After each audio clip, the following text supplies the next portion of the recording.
Saya agak-agak risih sebenarnya ya, kalau bicara soal Jokowi itu seolah-olah Jokowi itu apa namanya virus yang mesti harus dihabisin gitu.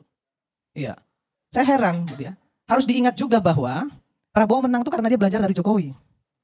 Prabowo menang itu karena didukung Jokowi. Kalau nggak didukung Jokowi nggak menang. Itu diakui sendiri oleh Pak Prabowo. Tapi bukan berarti kemudian Pak Prabowo itu jadi bonekanya Pak Jokowi. Kok jangan dihina lah Pak Prabowo.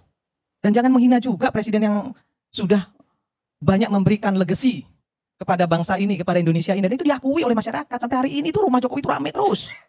Ya? Dan itu nggak bisa dinafikan.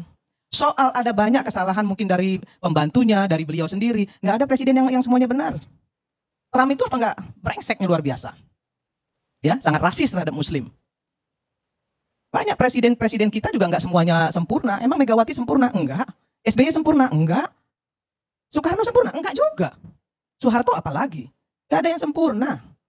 Ya, yang sempurna itu Nabi Rasulullah ya, nggak sempurna. Itu manusia pilihan loh. Kenapa? Karena dia manusia. Nah, kesempurnaan itu hanya milik Allah. Nah, jadi kita sebagai bangsa ini, saya nggak pernah mau berpihak kepada siapapun, saya berpihak kepada Indonesia. Saya nggak mau Indonesia ini gaduh. Ya, kita harus mendukung program pemerintah yang bermaslahat untuk rakyat. Kalau memang nggak bermaslahat ya kita kritisi, nggak ada masalah. Kritisi. Nah, tadi dikatakan bahwa Pak Prabowo sudah memotong anggaran dan itu luar biasa menurut Faisal Asgaf. Pak Faisal, Pak paham nggak kalau di 2019-2024 Pak Jokowi juga memotong anggaran banyak sekali. Bahkan anggaran DPR itu hampir 20-30% dipotong. Dipotong Pak. Harusnya kita misalnya ada jatah nih ya. Saya terbuka aja. 2 kali kunjungan kerja kita hanya 1 kali kunjungan kerja. Dibintangin.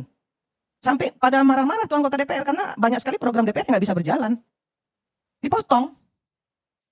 Bu Sri Mulyani itu udah, kalau datang ke DPR itu udah males aja dia. Kenapa? Karena selalu diprotes. Dipotong 30%.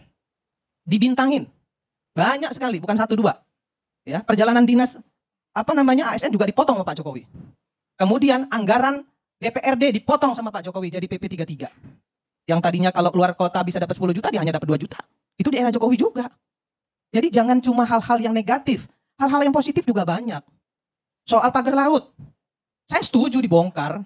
Tapi kan pagar laut itu sudah ada dari sebelum 2014. Sudah ada sebelum 2014. Ada perdanya dari Tangerang, dari Bupati Tangerang. Ya.